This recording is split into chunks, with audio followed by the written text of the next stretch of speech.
Hello chess lovers, I have another brilliant attacking game for you played by the magician from Riga, Mikhail Tal.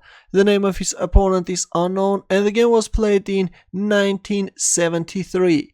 This was a chess simul and Tal started with e4, c5 by black Sicilian defense, knight f3, knight c6, d4, c takes d4, knight takes d4, knight f6, knight c3, d6 and bishop g5. Tal goes for Richter-Rauzer variation, e6, queen d2, a6, white castles queenside, knight takes d4, queen takes d4, queen a5. Now black will try to organize an attack on the queen side, but who will be faster? Let's see. There it goes, f4, knight d7, e5, d5.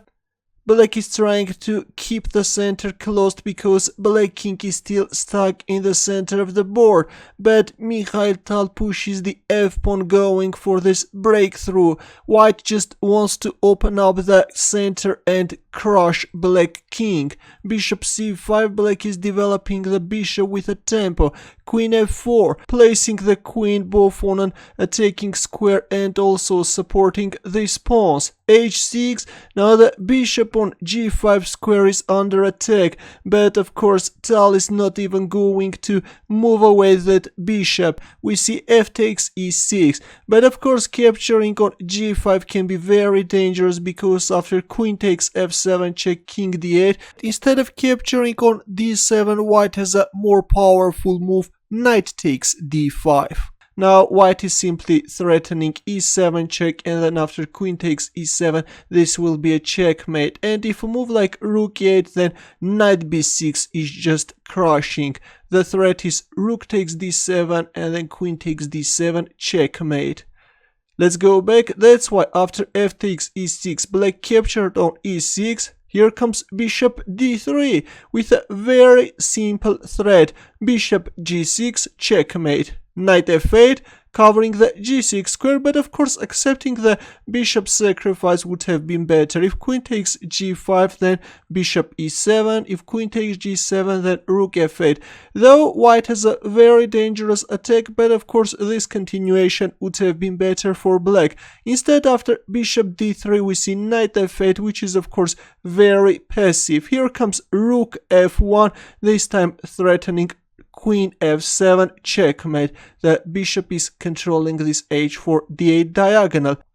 Queen c7 covering the 7th rank, but this time Mikhail Tal is landing another punch, this time from queen side, knight b5. Sacrificing the knight and attacking the queen on c7, but accepting the knight sacrifice can be very dangerous because after bishop takes b5 check, if bishop d7 then queen f7, checkmate. Let's go back. That's why after knight b5 black found an interesting defensive move, bishop e3 check, giving up the bishop and luring up the queen, and once the queen is lured away from the f-file, black is only now capturing on b5, and again Tal is placing the queen on f4 square. But actually instead of queen f4 the most powerful move is queen h3, both pinning the pawn on h6 and also threatening queen h5 check. This is going to be crushing.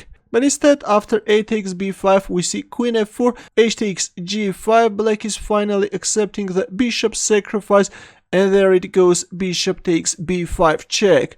King d8, which is losing on the spot. It was very important to place the knight on d7, covering the king, though after queen takes g5, still white has a very dangerous attack, but this king d8 move allows Mikhail Tal to checkmate his opponent in 7 moves. You can pause the video and try to find the mating line. Ready?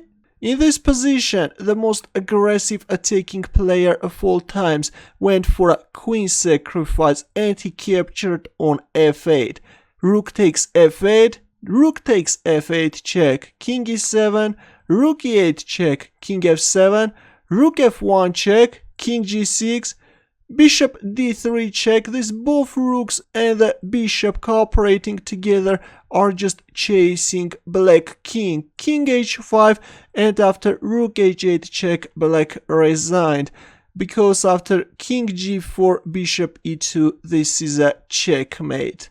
What an aggressive attack by Mikhail Tal. If you enjoyed this brilliant attack, don't forget to give the thumbs up or subscribe to my channel. More games are coming. Good luck.